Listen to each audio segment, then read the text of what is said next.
Quite a life. You know, Carter only served one term in the White House, but the impact of his work post-White House created peace and goodwill enough to last lifetime. Fox News Tonight correspondent Connor Hansen looking back on the life and times of the 39th President of the United States. I, Jimmy Carter, do solemnly swear.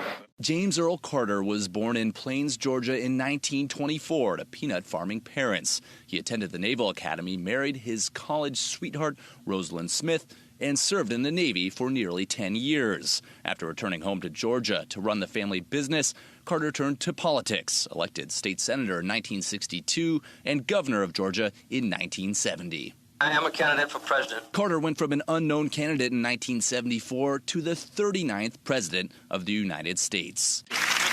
President Carter's greatest triumph came in 1978 when he brokered talks between the leaders of Israel and Egypt, ending years of fighting between the two countries. Carter also faced his share of problems in the White House, including oil shortages, high unemployment, and double-digit inflation. And in November 1979, Iranian militants captured and held 52 American embassy employees hostage in Tehran. The hostages weren't released until the day he left office, months after losing his re-election bid to Ronald Reagan. Carter returned to Georgia and turned his efforts to promoting peace around the world, including a trip to Cuba in 2002, the first American president to visit in more than 40 years, to call for the U.S. to end its trade embargo. Later that year, the former president won the Nobel Peace Prize.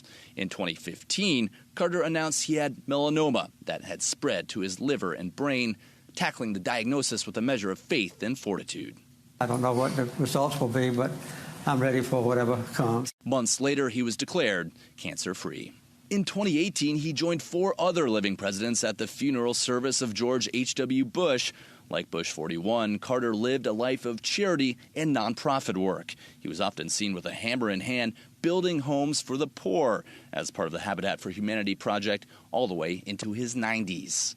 I feel like we always get more out of it than we put into it, although we work sometimes very hard and overwork on occasion. In 2019, Carter suffered several falls, one requiring hip replacement surgery and another leading to a fractured pelvis. He underwent surgery in November to relieve pressure from bleeding on his brain related to his falls. In 2021, Joe Biden and his wife Jill paid a visit to Plains, Georgia, where the 39th and 46th presidents posed for a picture with their wives. President Carter remained active well into his 90s, teaching Sunday school in Georgia twice a month and keeping a positive attitude.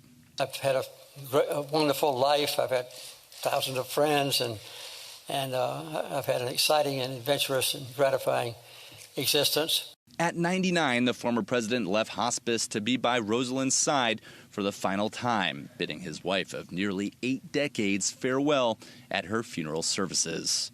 Connor Hansen, Fox News.